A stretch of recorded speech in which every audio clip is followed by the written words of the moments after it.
Eram quase 2 horas da madrugada de uma segunda, 28 de novembro de 2011, quando acharam Maria Aparecida. O corpo jazia no chão, no meio da rua. Vestia não um glorioso manto azul, mas uma camiseta de listras brancas e roxas. Foram 14 facadas. Maria Aparecida é uma entre 9 outras Marias que a jornalista Fabiana Moraes retratou na sua série Ave Maria, publicada em 2013 no Jornal do Comércio de Recife, Pernambuco. A ligação entre as Marias que são adoradas num país cristão, com tudo o que envolve ser um país cristão, entra diariamente numa balança com as dezenas de Marias, Anas, Luísas, Patrícias que são assassinadas todos os dias no Brasil pelo fato de serem mulheres. O machismo e a misoginia que mata essas mulheres não são um ato isolado, é como uma rede de pesca, uma trama apertada com poucas sobras de espaço para que algo possa escapar. É feita para calar, submeter e destruir. Está nas casas, nas ruas, nos bares, no Estado. Dar voz a essas mulheres é o princípio, não o fim.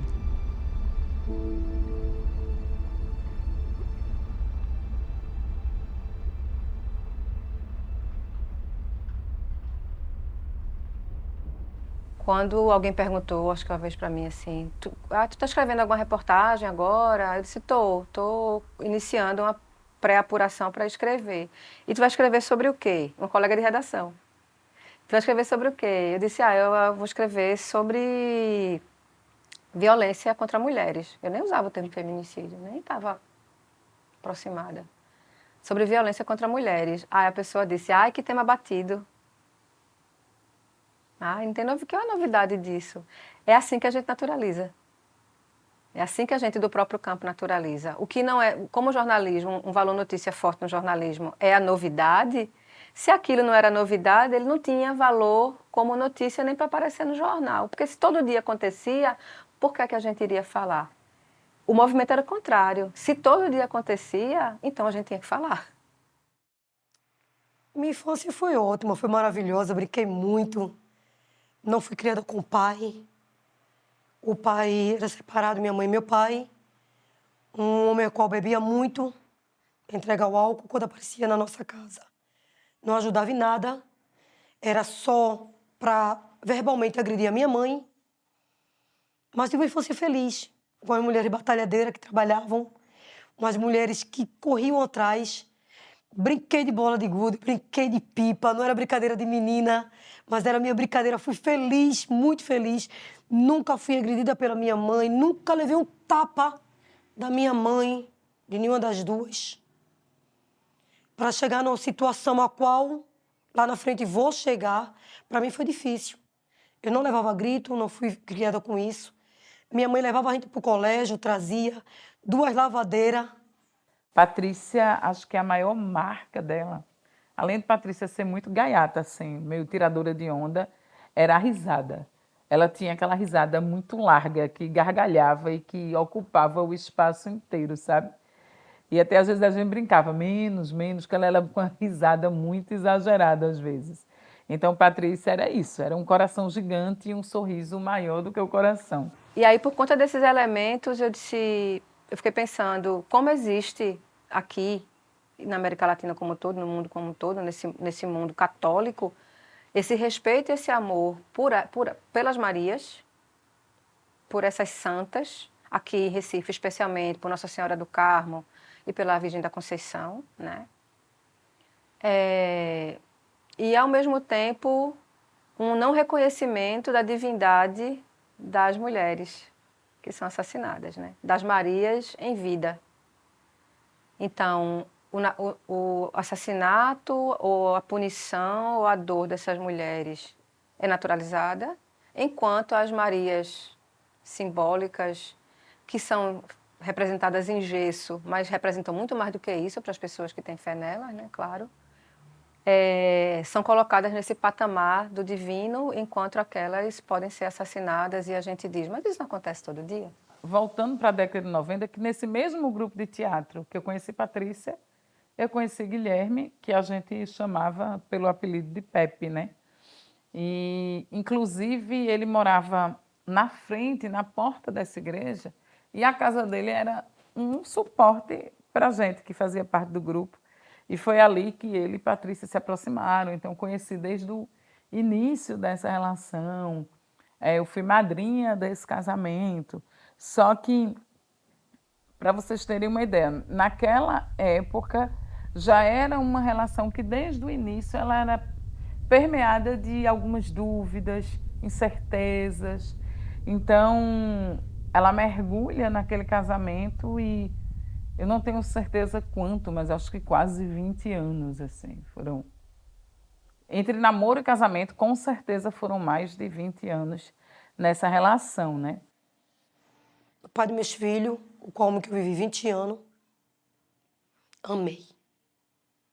Amei muito. Amei como nunca pensei que podia amar. Amei o homem de tal maneira que não sei dizer.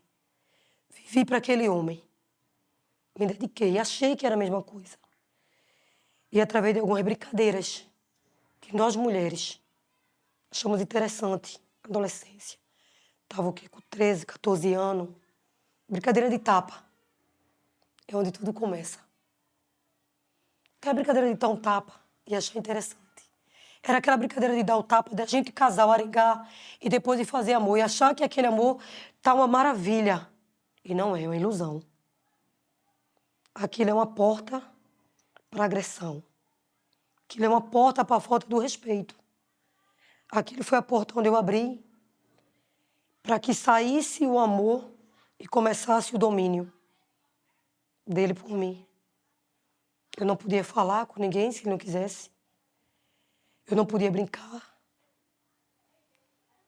Não podia me expressar para outro homem brincando. Que ou eu estava interessada no homem ou o homem estava interessado em mim. Todas as pessoas a qual eu falava tinham algum interesse. Eu não podia brincar. Se a gente saía para se divertir, terminava no barulho. Se estava dentro de casa, terminava no barulho. Mas eu vi um mundo de ilusão. Por quê? Era um homem pobre, mas tudo que eu pedia eu tinha. Tudo que eu queria eu tinha. E na primeira briga aquilo tudo era quebrado. A roupa era rasgada. Me colocou nua no meio da rua. Rasgou minha roupa. Onde eu tinha vergonha de ficar nua, até na frente da minha mãe e da minha irmã. E uma relação que, nos últimos anos, ela foi... Patrícia foi dando sinais de que aquela relação estava esgotando e ela sempre diferenciava muito, assim. Ela passou a ser uma mulher que ascendeu muito profissionalmente na área que ela fazia e ela cada vez tinha menos tempo, né? Ela era meio workaholic, assim. Trabalhava muito, tinha muitas demandas. Fora, ele era uma pessoa que dava muito suporte para ela nisso. E ela sempre dizia, minha dificuldade de separar é porque é o meu problema na relação com ele. Não tem mais paixão, não tem mais amor, mas ele é um bom pai para os meus filhos. E ele era muito necessário, porque ele era a pessoa que tinha mais disponibilidade de tempo para levar, para trazer. Eu acho que era muito mais fácil falar em questões como, por exemplo, pegando aqui alguns exemplos de jornais, assim, de mídia, falar assim, fulano mata Beltrana por ciúme, sabe? Ou ele tinha um amor, mas era um amor partido. E eu estou dizendo esse amor partido porque fui eu que escrevi isso. Né? De um noivo, quando ele assassina a noiva, casamento, depois ele mata uma pessoa convidada e comete suicídio. Quando eu vou falar um pouco, fazer análise dessa reportagem, eu percebo que eu escrevi isso. Era um amor, mas era um amor partido. Não era um amor. Então, naquele momento, a gente ainda, mesmo fazendo, às vezes, uma leitura crítica, a gente ainda caía nessas armadilhas, né? A gente foi forjado nesse pensamento, né? Matou por amor, isso estava no Código Criminal. Você atenua o crime porque, na verdade, ele amava, mas ele estava louco de ciúmes. 2013, a gente tinha assim, um contexto mais ou menos de... A lei de feminicídio, por exemplo, ainda não existia. Então, o movimento de mulheres, o movimento feminista já denunciava, né, que aqueles crimes eram... Eu não tenho certeza se já com o nome de feminicídio, mas denunciava que esse crime não era crime passional, né, que isso dali era cometido por violência contra as mulheres, pelo patriarcado, né, pelos homens que se sentem donos dessas mulheres, da vida dessas mulheres.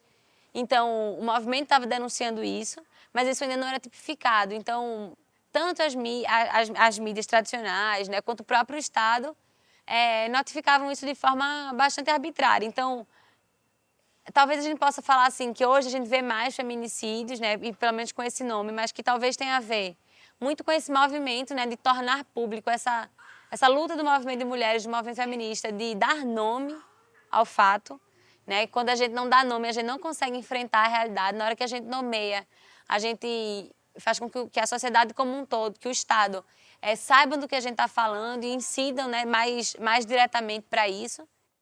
Então, após esses 10 anos, a gente olhando, inclusive, enfim, para os dados que vêm apontando, né, a gente observa que o que existe é um aumento dos casos de feminicídio, né? Hoje a gente sabe que a cada 6 horas uma mulher morre, né, aqui no Brasil. E aí, se a gente for, de repente, estratificar esses dados e trazer um dado de raça, né, os atravessamentos da questão racial, cerca de 68% dessas mulheres que são mortas pelo feminicídio são mulheres negras. Olha, eu acho que teve um período da nossa história que esses mecanismos ajudou muito, como as casas de referência, as casas de apoio às mulheres, os centros de referência, as casas de apoio, né? Ter secretaria ou coordenadoria nos municípios. Isso ajudou muito a poder a gente... Assim, a questão das delegacias de mulheres, que também é uma coisa que a gente coloca como uma coisa importante para fazer as denúncias de violência, né? Porque como é difícil, e isso eu posso dizer, porque eu acompanhei muitas mulheres em delegacias, é muito constrangedor. Porque eu teve um tempo da minha vida que eu trabalhei no Centro de Mulheres de Vitória, e eu acompanhava algumas mulheres a fazer a denúncia. É muito constrangedor quando você chega, porque as pessoas tiram onda, as pessoas fazem piada. As pessoas não, a polícia, os policiais que estão de plantão, eles não compreendem. Elas estão aqui hoje, mas amanhã elas voltam para ele. Sei para que estão aqui, esse tipo de piada, né? De não compreender como é que funciona, né, a subjetividade de uma mulher pobre, com filhos, sem ter condições de recomeçar a sua vida, sem ter apoio, né? Então, ter esse centro de apoio foi um avanço. E de uma hora para outra essa coisa estacionou. Então, o feminicídio é o fim do contexto do que acontece com a violência. A violência vai acontecendo, a mulher não tem suporte, não tem apoio, o poder público não dá apoio, não tem. As mulheres, quando tem... A única coisa que as mulheres querem é poder viver. Ninguém quer morrer. E é isso que a gente leva para o poder público. Nenhuma mulher quer morrer. Né? Não se criou. Aí tem um centro de referência na capital, tem umas casas de apoio, mas se você vai nos interior, você não tem. Entendeu? Então, o governo, se teve política que é para atender nós mulheres, lá no sertão não chegou. Não chegou. Né? Não consigo enxergar, né? Nesses 10 anos, o que você pergunta. Nesses 10 anos, o que foi que melhorou? Não melhorou. Não melhorou. Né? Não tem nenhuma política que atenda as nós mulheres. Eu estou pegando a referência no sertão do Araripe. Né? Pode ser que aqui funcione, que eu sei que não funciona. A questão da violência, para o enfrentamento da violência, seja doméstica ou seja urbana, né? E aí, as mulheres que são completamente expostas à falta de segurança pública, né? À falta de uma política de urbanização, e ficam muito mais vulneráveis, né? São muito mais suscetíveis de enfrentar uma situação de estupro na rua, por exemplo. Então, essa mulher é a mulher preta. Então, quando a gente olha para a mulher em situação de vulnerabilidade dessa, né, de uma forma muito mais contextualizada, muito mais geral, para ela enfrentar uma situação de violência doméstica, né, com seu companheiro, com seu parceiro, com seu filho, com seu pai, com seu irmão. É muito mais difícil, porque muitas vezes essa mulher negra, ela não conta com uma rede de apoio imediata, que é o que garante muitas vezes a sobrevivência dela. Eu tinha feito uma reportagem anterior, que era A Vida é Nelson, os 100 anos de nascimento de Nelson Rodrigues. E eu, nessa reportagem, queria trazer várias questões da vida real, né, do dia a dia, que eram histórias tão fortes que pareciam ficções. Por quê? Porque Nelson pegava elementos da vida e criava ficções em cima desses elementos, né? Porque ele dizia que a realidade muitas vezes era chata e que a ficção dava mais elementos para, enfim, para ele traduzir o Brasil que ele queria. E eu concordo. Mas eu também sabia, pela experiência de campo, pelo que eu via, que a realidade, ela às vezes era tão devastadora, ou tão incrível, tão maravilhosa, que parecia ficção. E quando eu pensava em dar parte, eu pensava no pai dos meus filhos, no homem que eu amava, que eu não queria no presídio. Um homem que eu achava que ia mudar. Um homem que trazia a minha feira, um homem que me dava tudo o que eu queria. Que saía comigo, que todo final de semana eu estava com roupa diferente. Todo final de semana eu estava elegante. Eu estava linda dentro de casa. E por alguns minutos era alegria para mim. Mas aqui no mesmo instante mudava. E aquilo virava agressão. Não só física nem moral, mas agressão sexual.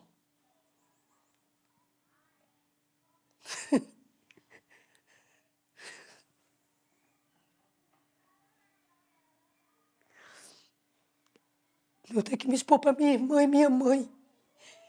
E pedir que quando eu bebesse, não deixasse tirar minha roupa. Não fechasse a porta do meu quarto.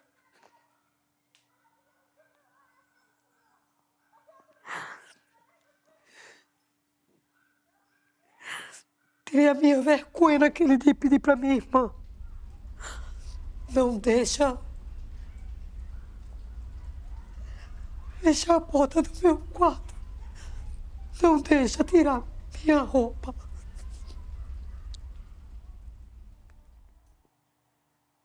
Porque só eu e Deus sabia o que acontecia naquele quarto.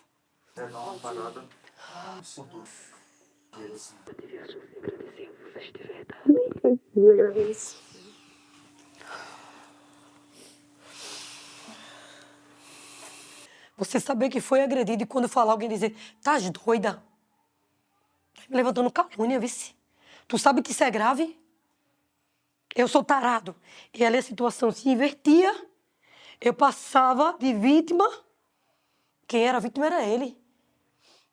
E eu ficava como errada e triste comigo. Será que eu bebi demais e botei aquilo na minha mente? Quantas vezes com o rosto aberto, o rosto sangrando. Eita Deus.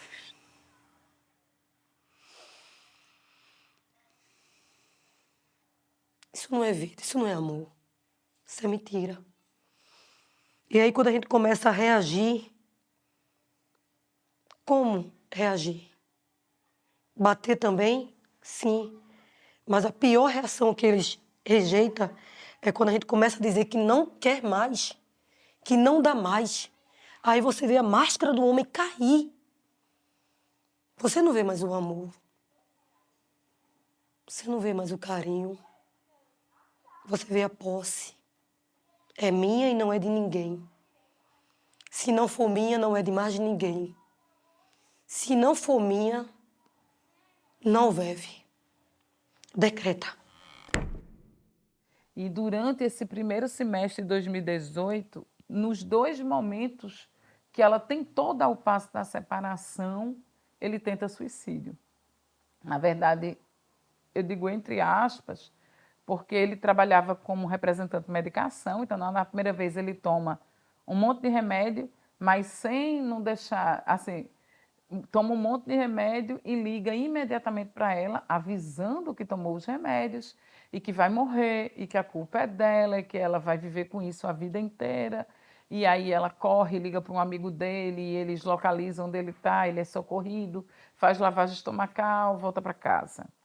E aí ela disse, ó, ele não está bem, ele vai procurar ajuda médica, quando ele se estabilizar eu separo. Então era sempre ela deixando para depois, assim.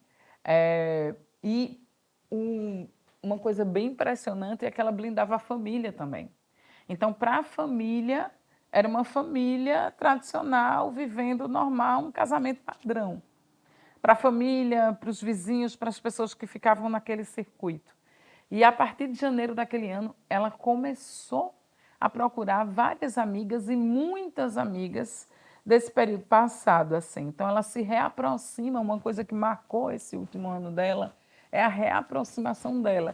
A gente já tinha se reaproximado há mais tempo, mas ela se reaproxima de antigas amigas da igreja, de antigas amigas do trabalho, de amigas nossas que não moravam nem mais no Brasil. E ela começa a mandar mensagem, olha, estou pensando em me separar, mas ele não está bem. E ela começa a abrir o coração sobre aquela vontade e a ausência de coragem para dar aquele passo. O amor dele tão grande e tão bonito fez isso. Abriu minha boca, fiquei com o rosto desfigurado, levei um soco, que eu estava na sala, fui parar debaixo da pia.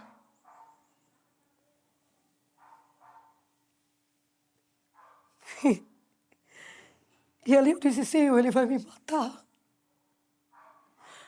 E eu não quero mais. E quando chegou lá, no sábado ela me mandou uma mensagem assim, eu não estou tendo um minuto de paz, Guilherme, não para de me infernizar. Essa mesma mensagem ela mandou para outras pessoas. Ela mandou para uma amiga nossa que vive na Espanha, chamada Daniela, dizendo, olha, dessa vez Guilherme surtou, ela sempre usava isso, Guilherme está surtado, Guilherme está surtado, Guilherme surtou, parece que ele veio até Porto atrás de mim, eu não tenho certeza, mas ele ficou ligando inúmeras vezes e me mandando mensagem insistente, eu estou com muito medo do que possa acontecer. E ela disse, ele me mandou uma mensagem muito estranha, e ela printou, e ela envia essa mensagem, nessa mensagem dizia assim, ela dizia, por que você não para? Eu vim para cá para ter paz, tudo que eu quero na vida é ter paz. E aí a resposta era o seguinte, não se preocupe, ainda hoje você vai ter a paz que você tanto procura.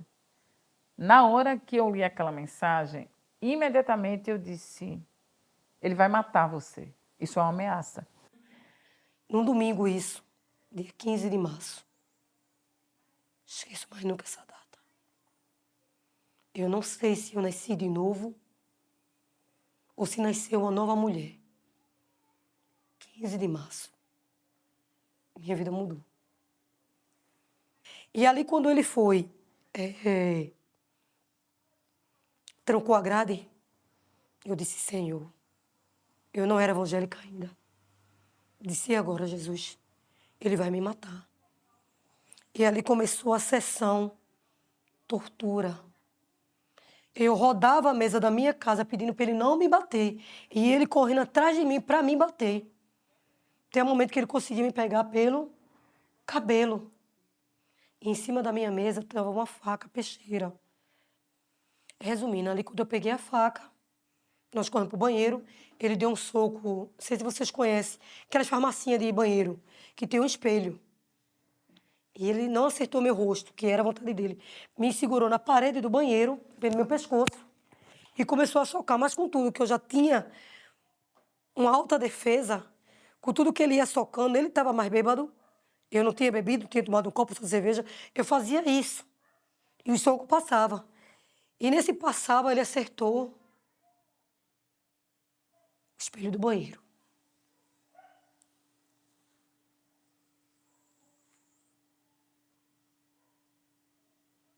E quando quebra um espelho vrido, se espalha, certo? Mas naquele momento não veio isso na minha mente. Naquele momento, quando a gente saiu do banheiro, peguei a peixeira. E com tudo que eu peguei a peixeira, fui para cima, posso levantar. Fui para cima fazendo isso com ele. Eu não fui para cima fazendo assim. Eu fui fazendo assim, que era a maneira que eu tinha para me defender, para que não chegasse perto de mim. Era essa maneira qual eu fazia. E ali ele, de repente, segurou aqui. E disse que estava sangrando, mas eu não queria mais, eu não acreditava mais. Uma semana sim, uma não, tinha 20 anos com isso. Uma semana sim, uma não, tinha barulho. Uma semana sim, uma não, eu apanhava. Nunca me sentei, verdade. Nunca me sentei para ele me agredir, eu ficava sentada calada, não. Eu me levantava e queria bater também, porque eu apanhava.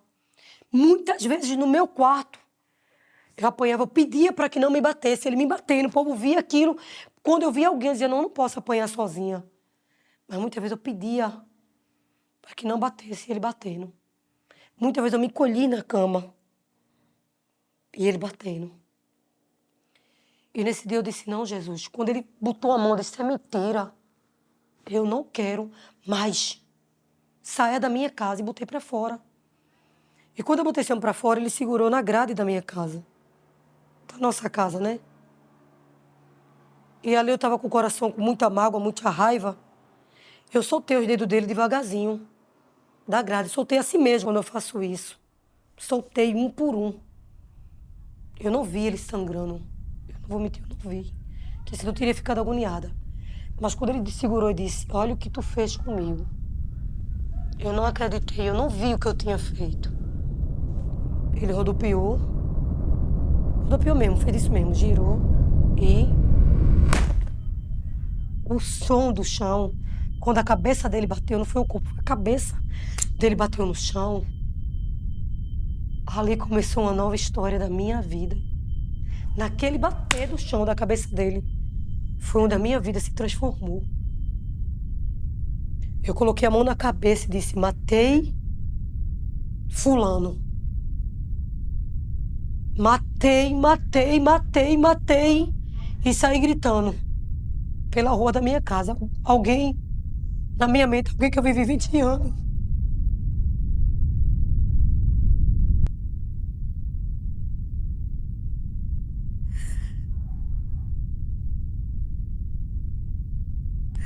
O pai dos meus filhos.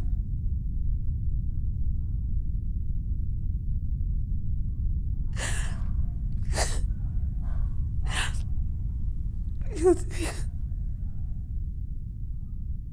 Não vai acontecer isso. Eu disse, vamos na delegacia agora, você precisa de uma medida protetiva. E aí ela disse, não, eu estou voltando, né? Eu estou chegando de Porto de Galinhas. Amanhã, na hora do almoço, eu saio do trabalho e aí eu penso se a gente vai numa delegacia ou não. Acho que dessa vez pode ser que eu vá. E aí ela tinha chegado da praia, então ela estava de short, camiseta, e do jeito que ela tinha chegado da praia, ela desce. A mãe diz que ela deixou a sandália na cadeira onde ela estava comendo, ela desceu descalça, então acho que ela desceu sem bolsa, sem celular, sem nada, e a mãe, na hora que desceu, disse que teve uma sensação ruim, e foi na varanda, quando olhou, não viu o carro, então o carro não estava no lugar onde sempre ficava, né? E aí, como não tinham câmeras embaixo do prédio, a gente não sabe exatamente o que fez ela entrar naquele carro, né? Não sei o que ele disse, não sei o que aconteceu. Eu sei que ela entra naquele carro. O carro, pelos depoimentos, ele já tinha parado o carro, o que indica uma premeditação. Ele parou o carro em outro local, já de frente para a saída do prédio. Quando ela entra no carro, ele arranca com o carro. O portão, vinha entrando um carro, ele corta sinal de luz. Ela ainda teria sido vista pedindo socorro. Então, acho que ela não teve tempo sequer ela não estava de cinto de segurança, né? E ele sai uma velocidade muito maior para onde ele sai, ali no Portal da Boa Vista.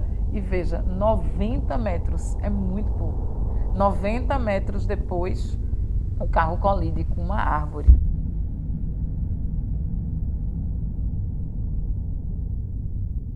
Só que você olhando as imagens da perícia, né, ele não perde nenhum momento o controle desse carro, ele vai dirigindo naquela trajetória mas não freia, não tem nenhuma marca de frenagem, mas chegando a pouca distância do carro, ele dá um leve toque para a esquerda, um leve desvio, e a batida ela vai integralmente do lado dela. Assim. Quando eu vi o carro lá no DHPP, parecia aquela coisa que você faz de maquiagem, tipo antes e depois, assim.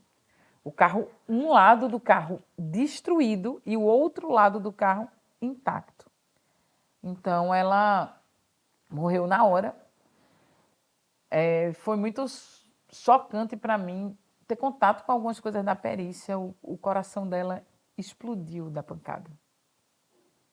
E você vê as imagens que, na hora, ele não, enquanto ela morre imediatamente, ele não tem uma unha arranhada.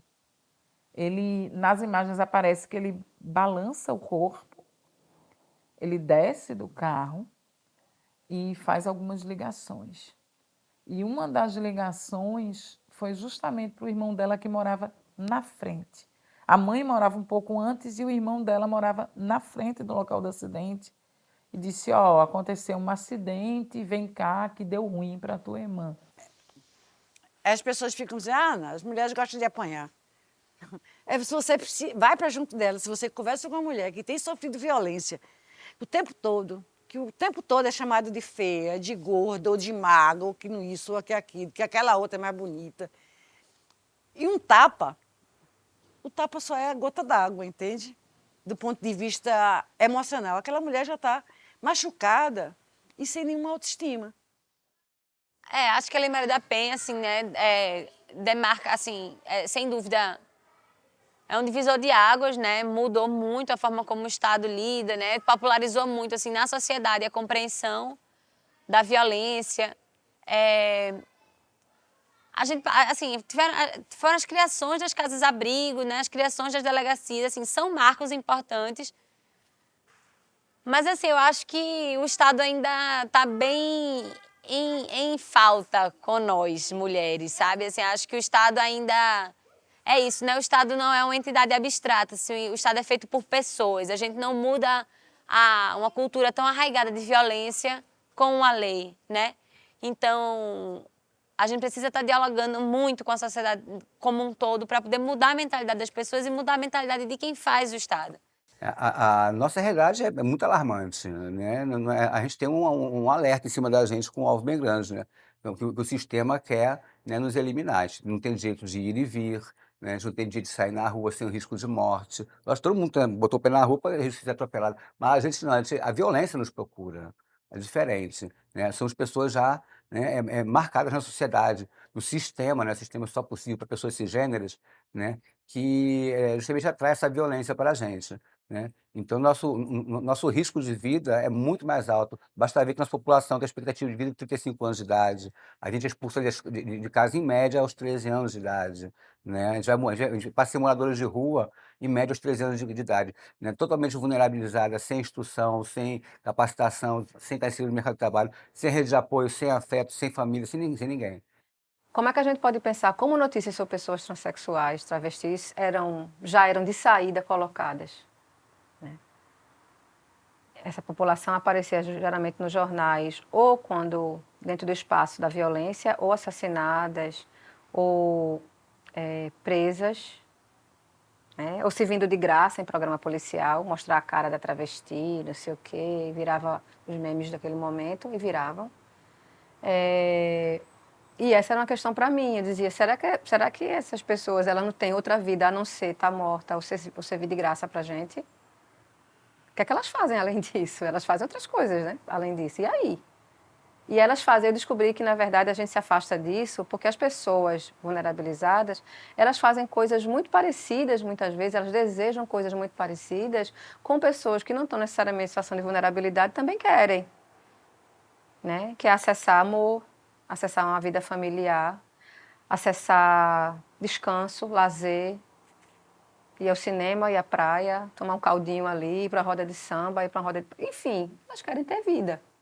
né? O que existe, na verdade, ainda, né, é a falta de vontade política do próprio sistema, dos próprios governos, né, dos próprios sistemas políticos, de realmente viabilizar nossas vidas, né? Que, afinal de contas, inclusive, é constitucional, né? Todo cidadão tem direito àquele negócio tudo do artigo 5º lá, né?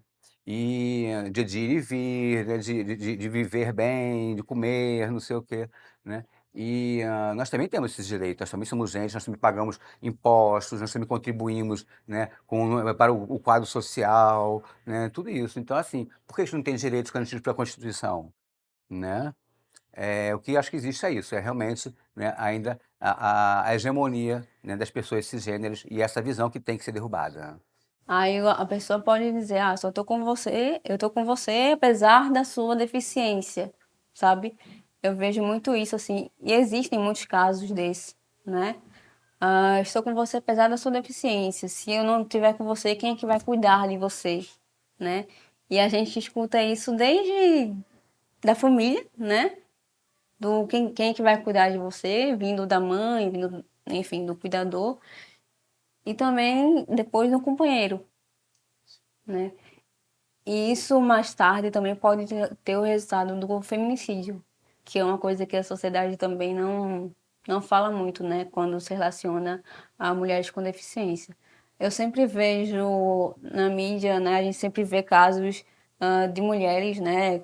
Enfim, vítimas de feminicídio, mas a gente não vê mulheres com deficiência vítimas de feminicídio. Não quer dizer que não exista.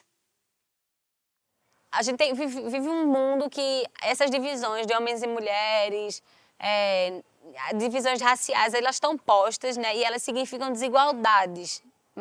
Então não dá pra gente, não, vamos todos juntos e tal. Sem dúvida as mulheres são sujeito fundamental, assim, da transformação. Assim, acho que a gente tem colocado pautas muito importantes na mesa, né? Assim, falado de cuidado, né? Falado de que a gente precisa de toda uma vida de cuidado reprodutivo, assim, de cuidar de criança, de cuidar de idoso, de cuidar de casa, de fazer comida, que sem isso o mundo não se sustenta, sem isso ninguém sai para trabalhar. Então, acho que a gente tem colocado isso, né? Expressado as desigualdades que acontecem dentro de casa e que se manifestam na política, né? Na falta de mulheres na política. E tudo isso, assim, a gente tem pautado, né? A gente tem pautado, por exemplo, que enquanto a gente não tiver autonomia sobre nossos corpos, enquanto a gente não puder fazer um aborto do jeito que a gente bem entender, na hora que a gente bem entender, entendendo que a maternidade ela precisa ser um desejo e não uma coisa obrigatória para nós mulheres. Enquanto isso não for verdade, não vai ter democracia. Tudo isso a gente tem pautado. Então, essa história da violência, eu sempre fico achando que a gente só muda esse estado violento. Tem várias frentes, mas tem uma coisa que eu acho que a gente tem que fazer, que é o significado da educação. Eu não estou falando da educação escolar, estou falando da educação como contexto geral, né? É como você cria menino e como você cria menina nessa sociedade. É esse jeito da gente criar esses dois seres que cria essa sociedade violenta, né? E a gente precisa cada vez mais moldar esse jeito de se criar. Então, a gente precisa rever a história das delegacias nos territórios, a gente precisa abrir centros de apoio, casas de apoio e centros de referência, precisa fazer políticas integradas, que as mulheres, ao chegar no hospital violentadas, sejam bem tratadas, que possam ir na delegacia, sejam bem tratadas. Você está cheia de carga, né? De sofrimento. Aí você vai na delegacia, é maltratada. Você vai lá no posto de saúde ou no hospital, também é maltratada, né? Então, assim, é fundamental que as políticas elas sejam integradoras. Comecei para casa de apoio. Casa de apoio não é bom. A gente não pode falar com ninguém. Você já está sofrendo algo, um trauma. E não poder falar com alguém que você confia. Você tem hora que você quer um abraço, irmão. Tem hora que você precisa de um abraço de alguém. Eu estava aqui conversando, cheguei ali fora. Agradeci porque a pessoa me abraçou. Porque eu estava precisando do abraço. Nós somos carne. Cada um tem o seu momento, a sua fraqueza. Um hotel fazenda. Pago pelo governo. Mas assim mesmo ainda fui humilhada, viu? Um guaraná, coisa que na minha casa é uma coisa tão banal. Tomava. E assim mesmo disseram para mim. Você pode fruir de tudo. Você só não pode tomar refrigerante. Meu filho do lado escutou. Por quê, minha mãe? Porque a gente não pode pagar. Mas você pode tomar um suco. E eu perguntei a alguém, qual é o preço do suco e do refrigerante? O mesmo preço. Mas para me colocar no meu lugar, a questão foi essa. Você está aqui assistida, obrigada, não é nada seu, não é seu dinheiro, não é nada. Não peço o que você não pode. Não está sendo fácil. Quando ela pediu para fazer isso aqui, eu disse, vou. Vou, mas eu sei que não vai ser fácil, porque eu preciso orientar outras mulheres que tirem da ilusão que vai mudar. Procure sair dessa vida de abuso. No julgamento de Patrícia, a gente viu que uma estratégia dos advogados de defesa era justamente atacá-la, né? Descredibilizar. Muita coisa em relação à moral, né? Mostrando que o assassino é um bom pai, é um bom homem, mas ela trabalhava, não tinha tempo para se dedicar à família, ainda trai. Então, muito essa coisa da desconstrução da imagem, né? E aí, veja, ela, a sensação é de que ela passava de vítima a ré. Tinha sido ameaçada, eu cheguei num fórum com 2 policiais, estava com medida protetiva, um colete, prova de bala, por conta da família. E na minha mente eu só ia sair dali presa. E eu dizia assim mesmo, Senhor, eu não era evangélica. Se eu for condenada, eu me mato. Na minha mente. Hoje eu falando aqui tá fácil. Mas no momento isso era muito difícil para mim. Eu chorava muito, eu sofri muito. E ali naquele momento o juiz chegou chorando para mim acabar. E aquele juiz passou por mim, olhou por mim, não sabia nem que eu era. Por que tá chorando? Mas ele veio de colete tudinho, porque não sabia nem que eu era vítima e nem se eu era réu. E ali eu estava como réu. Passei 20 anos agredida e ali eu era réu. Eu era réu de uma violência que eu não procurei, que eu não queria. E o juiz ali, quando passou, perguntou por que eu estava daquele jeito e eu não expliquei muito. Ele disse, mas uma situação dessa, mas não fique assim não. E aquele juiz foi me servir água. E eu não sabia. E aquele me veio de novo. E aquele me serviu água novamente. E quando eu fui chamada para dar um testemunho, eu tomei aquele choque. Porque era aquele homem. E ali, quando todos passaram, que eu escutei o depoimento, ele perguntou se eu queria ver o depoimento de todas as pessoas, do meu testemunho, eu disse, quero. E eu assisti todas depondo. E ele virou para mim e disse, por mim, encerra aqui. Mas depende do promotor. E o promotor, de frente. Se ele vai oferecer denúncia. Esperei mais 15 dias de tortura. Mas foi pouco. Quando o juiz falou isso para mim, eu disse, meu Deus, um pingo de esperança lá no fundinho. E quando com 15 dias alguém ligou para mim e disse, a promotora oficial de justiça está aqui. Ai, meu Deus, de novo. Porque aquilo era uma pontada no meu coração. Cada vez que tinha, de novo, foi o que agora?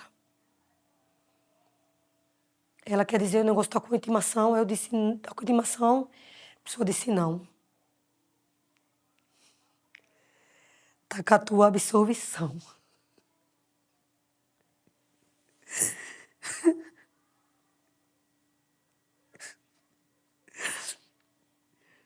Foi como o nascimento do meu filho, do meu primeiro filho. Foi como o nascimento da minha primeira neta. E aí, esse livro estava na cabeceira de Patrícia, e aí eu coloquei ele com essa flor, que era a flor que eu usava no dia, né? Eu deixei essa flor sempre aqui. E aqui, né, nesse livro, na verdade, Eu, Patrícia e Daniela eram 3 amigas muito próximas, né? E aí a gente tinha um grupo que a gente brincava, né? Que era 3 mocinhas do amor, era papel, pinico, cocô. Então, Daniela mora há mais de 2 décadas na Espanha, mas a gente nunca perdeu esse vínculo bem forte às 3, né?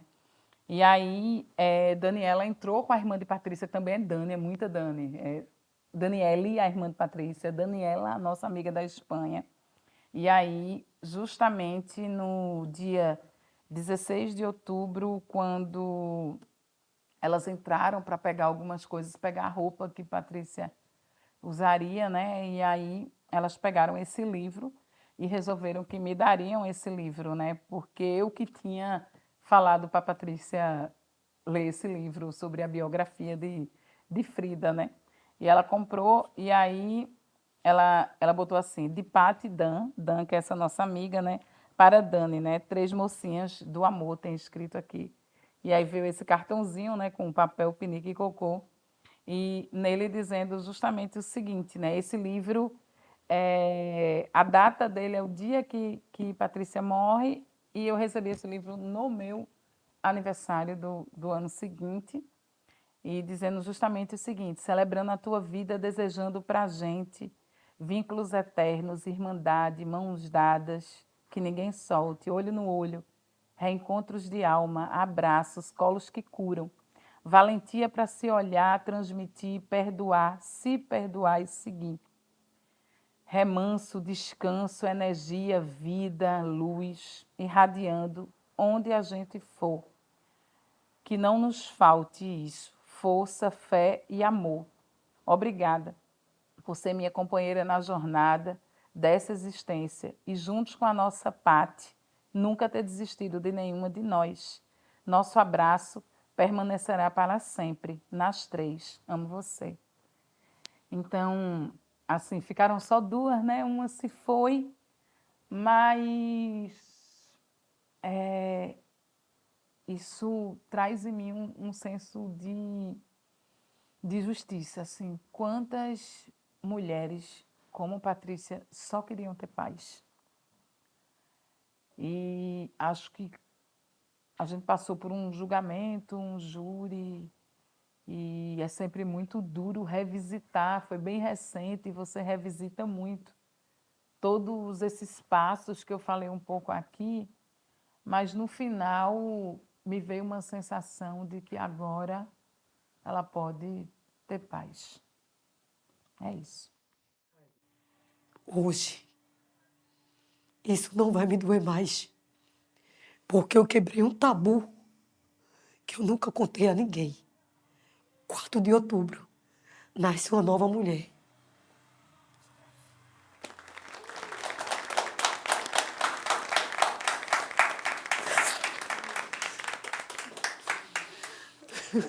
Querida.